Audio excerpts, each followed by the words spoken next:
Hi, beautiful soul. Today I want to talk about 5 books. I wouldn't say they're my top 5 favorite books, but they're 5 very important books for those of you that like to read books or listen to them, whichever.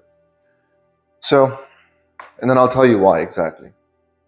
I'm going to start off with my first one on the list, which is The Mountain Is You. This is very important. All of these books are very important for you to understand the what, how, and the why.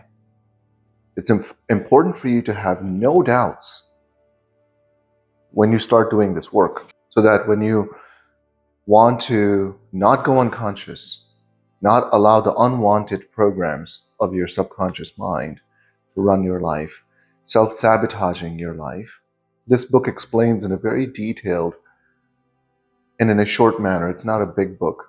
It shows you in different ways how we can self-sabotage our life. It'll mention a couple other people, a couple other books. Gay Hendricks, for example, his happiness tolerance, happiness threshold concepts, and everything else that goes along with self-sabotaging. It's really, really important book. And it's a very short book. Let me see if I have it. I just want to give you an idea of how short it is. See? Very short and quick read. So there's number 1. You can start with a short one if you're not a big reader, or you can listen to it. Second one is The Universe Always Has a Plan. Now, it's one thing for me to keep explaining why surrender, how to surrender, what to do to surrender, and then different ways of doing it. This goes into a little bit more detailed way into designing a life where you can surrender in different ways. And you can practice those in your everyday life and figure out not only what surrender is, in a different way, right? Every author will explain it a little bit differently, but it's important to be able to see different faces of it, different ways you can experience a surrender. Let's see. The third one is The Divine Matrix, right? This one's by Gregg Braden. Really good man. This explains to you, when we talk about the ether, when we talk about the energy, when Dr. Joe talks about the nothingness, become nothing, what is that, right? Everything around us that I'm waving my hand through is a medium, right? You can call it a medium, you can call it matrix, ether, energy, nothing, everything, whatever you want to call it. This goes into the detail of all the people that used to call it, all of the experiments that used to happen, a little bit of scientific, a little bit of philosophy, and it gives you a really good understanding in the medium that you breathe in, live in. When you close your eyes, you can move your awareness into things that are so far over there that if you keep your attention on something way far outside of you, you actually leave your body in a way. You can literally leave your body too, obviously.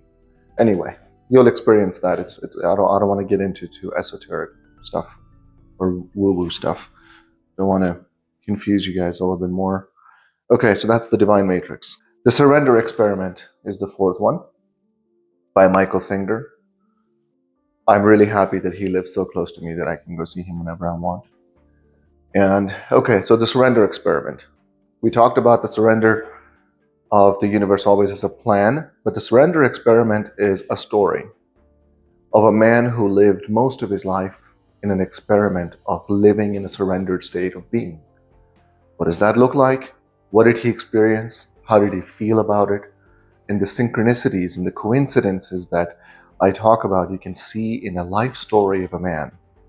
And it gives you a holistic view to sink in, really, because it's really easy to remember a story than it is to remember specific details about something, right? Especially things that you haven't experienced yet. So that's a really good one. And then The Autobiography of Yogananda. Why? That's a little bit of a tough read. It's a very big book. But the reason I highly recommend that is because I don't consider that to be a book. It's very, very holy to me. It really shows you what is possible when you master this work, when you get good at this work.